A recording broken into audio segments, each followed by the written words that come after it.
My mom would be at all my sporting events. Let's say I was playing football, okay?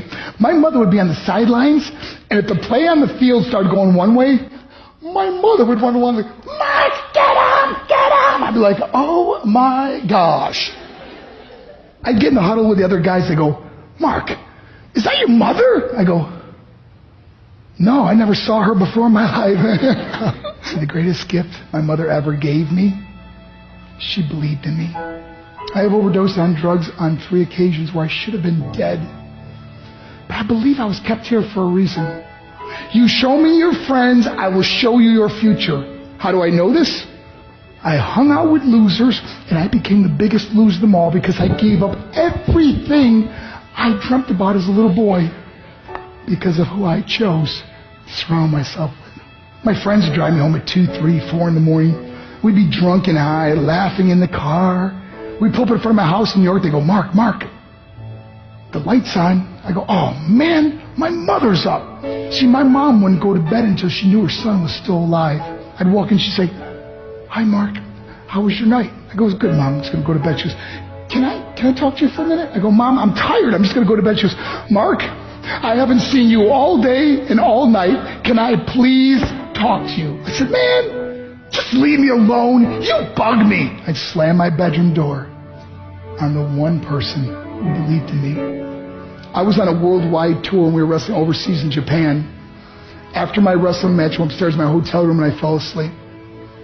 There was a knock at my door at 3 o'clock in the morning. I got out of bed and I looked through the safety window and I could see it was a Japanese promoter. So I opened the door and he said, Mark, you need to call home. There's been an emergency. I went and got on the hotel room phone. I called back to the United States and said, hey, what's going on? He said, Mark, I don't know how to tell you this. I said, just tell me what happened. I was going to start crying. They go, Mark, I can't tell you. I said, just say it. He said, Mark, your mother died. I just threw the phone down. I ran out of my hotel room. I took the elevator to the lobby, and when the doors opened up, I just ran out into the street. I mean, there was no cars, there was no people. It was 3 o'clock in the morning. And I walked down the middle of a street in Hiroshima, Japan, and I remember looking up and just saying, Mom, I am so sorry. I flew home for her funeral, and I was so nervous to walk up to her casket, so I just stood way in the back. And I kept looking from a distance. I kept thinking to myself, Mom, please wake up. Please get up. And then I finally got the nerve to walk up to her. And as I got closer, I could see my mom for the first time. I mean, she was so beautiful. She was dressed in white. I mean, she looked like an angel. And I just stood over and I said, Mom, you are my hero. Everything I am, everything I hope to be was because of you. You loved me so much. You gave me a life. You're the only one that ever believed in me. How did it repay her? By getting drunk, by getting high, by getting stupid, by hanging out with losers. For what?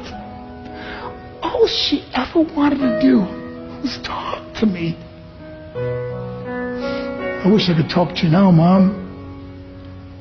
I wish you could see what I'm doing. Why couldn't I have been a better son? We are defined by our choices. But if you surround yourself with people involved in drugs and alcohol and pills, it's a dead end. I'm not here to preach to you. I'm here to tell you I lived that life. It leads to broken hearts, broken relationships, broken dreams, and death. For what? To get high? If you have a mother or a father, when you go home, tell them how much you love them. See, my whole life was about being rich and famous. I had to be a millionaire. I had to win the race. I had to win the race at the expense of my marriage, my family, my friends. For what? To be all alone in the world? I learned what is truly important, and that is how precious this gift of life is, and our families, and how quickly it can be taken away. See, I no longer live in time. I live in moments. See, it's not what's in your pocket that matters. It's what's in your heart that truly matters. Love Love is just a word until somebody comes along and gives it meaning. You're the meaning.